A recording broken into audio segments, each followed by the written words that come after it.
Om Swastiastu, selamat siang semuanya. Perkenalkan, nama saya Gusti Dewi Gita Lestari dari kelas 12 MIPA 2 nomor absen 2. Pada kesempatan kali ini saya akan memberikan pendapat mengenai suatu topik permasalahan, yaitu peran bangsa Indonesia dalam perdamaian dunia. Pertama-tama kita mulai dengan pengertian daripada perdamaian dunia. Perdamaian dunia sendiri seperti diketahui merupakan sebuah gagasan kebebasan, perdamaian dan kebahagiaan bagi seluruh negara atau suatu bangsa. Perdamaian dunia melintasi perbatasan melalui hak asasi manusia, teknologi, pendidikan, teknik, pengobatan, diplomat, ataupun pengakhiran seluruh bentuk pertikaian. Sejak 1945, PBB beserta 5 anggota permanen Majelis Keamanannya, yakni Amerika Serikat, Rusia, Cina, Prancis, dan Britania Raya telah bekerja untuk menyelesaikan konflik tanpa perang. Meski tak sedikit negara-negara telah memasuki sejumlah konflik militer sejak masa itu. Indonesia sendiri sebagai negara yang berdasarkan hukum tak kalah memiliki peran dalam menciptakan perdamaian dunia. Keikutsertaan Indonesia untuk menciptakan perdamaian dunia ini mengacu pada amanat pembukaan Undang-Undang Dasar Negara Republik Indonesia tahun 1945, alinea keempat, yang berbunyi, dalam rangka mewujudkan perdamaian dunia yang berdasarkan kemerdekaan, perdamaian abadi, dan keadilan sosial. Berbagai cara pun dilakukan Indonesia dalam upaya menciptakan perdamaian dunia, baik itu di tingkat regional maupun di tingkat internasional. Dalam bentuk apakah? Inilah peran Indonesia dalam menciptakan perdamaian dunia. Yang pertama ada peran Indonesia di Perserikatan Bangsa-Bangsa atau PBB. Salah satu prestasi gemilang yang diraih oleh bangsa Indonesia di dalam PBB adalah saat Menteri Luar Negeri Adam Malik menjabat sebagai Ketua Sidang Majelis Umum PBB pada tahun 1974. Indonesia juga sangat berperan aktif dan langsung masuk ke dalam pasukan perdamaian PBB. Dalam proses ini, Indonesia berperan aktif pada saat menjaga keamanan PBB. Indonesia mengirimkan kontingen Garuda untuk mengemban tugas dalam misi perdamaian PBB di negara-negara yang terjadi konflik.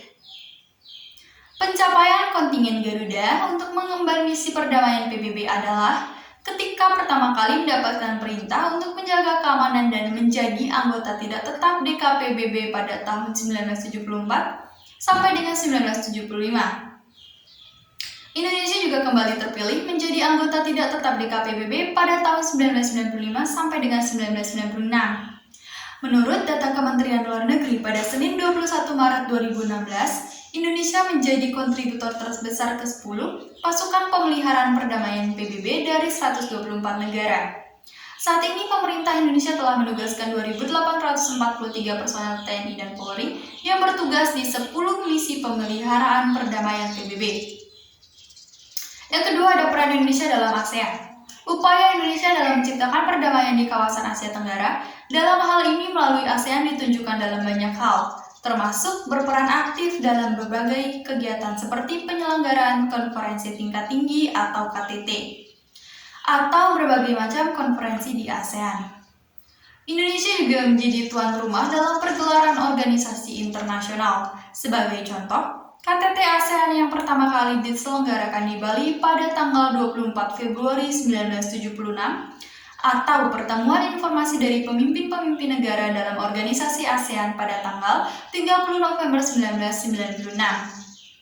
Yang ketiga, peran Indonesia dalam Konferensi Asia Afrika atau KAA. KAA ini di Bandung berlangsung pada tanggal 18 sampai dengan 24 April 1955 dan dihadiri oleh 29 negara, termasuk 5 negara sponsor KAA di dalamnya. Agenda dalam konferensi ini antara lain membicarakan kerjasama ekonomi dan budaya, hak asasi manusia dan hak menentukan nasib sendiri, masalah bangsa-bangsa yang belum merdeka, perdamaian dunia dan kerjasama internasional, serta deklarasi tentang memajukan perdamaian dunia. Konferensi ini menghasilkan Basic Paper on Racial Discrimination, Basic Paper on Radioactivity, dan Declaration on the Promotion of World Peace and Cooperation. Dokumen Declaration on the Promotion of World Peace and Cooperation inilah yang kemudian dikenal sebagai Dasar-Sila Bandung. Yang keempat, peran Indonesia dalam gerakan non-blok atau GNB. Masih ingat dengan Dasar-Sila Bandung yang tadi sudah saya sebutkan sebelumnya? Nah, untuk merealisasikan beberapa poin dalam Dasar-Sila Bandung yang menyangkut kesejahteraan suatu negara, Pada tanggal 1 sampai dengan 6 September 1961, diadakan konferensi tingkat tinggi atau KTT di Beograd, Yugoslavia. Dalam KTT di Beograd inilah didirikan GNB yang diprakarsai oleh 5 negara, yaitu Indonesia, India, Yugoslavia, Ghana, dan Mesir.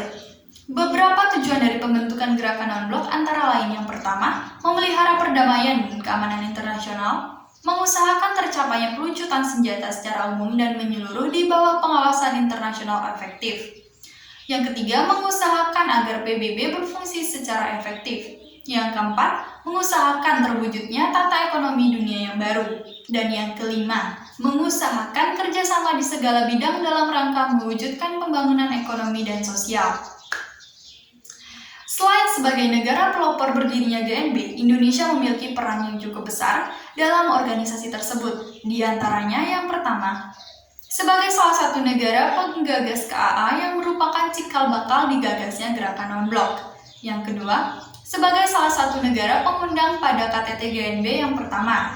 Yang ketiga, menjadi ketua dan penyelenggara KTT GNB yang ke-10 yang berlangsung pada tanggal 1 sampai dengan 7 September 1992 yang diadakan di Jakarta dan Bogor. Mungkin sekiranya itu saja yang dapat saya sampaikan mengenai topik peran Indonesia dalam menciptakan perdamaian dunia. Mohon maaf apabila ada salah kata. Akhir kata saya ucapkan terima kasih dan saya tutup dengan Parama Santi. Om Santi Santi Santi Om.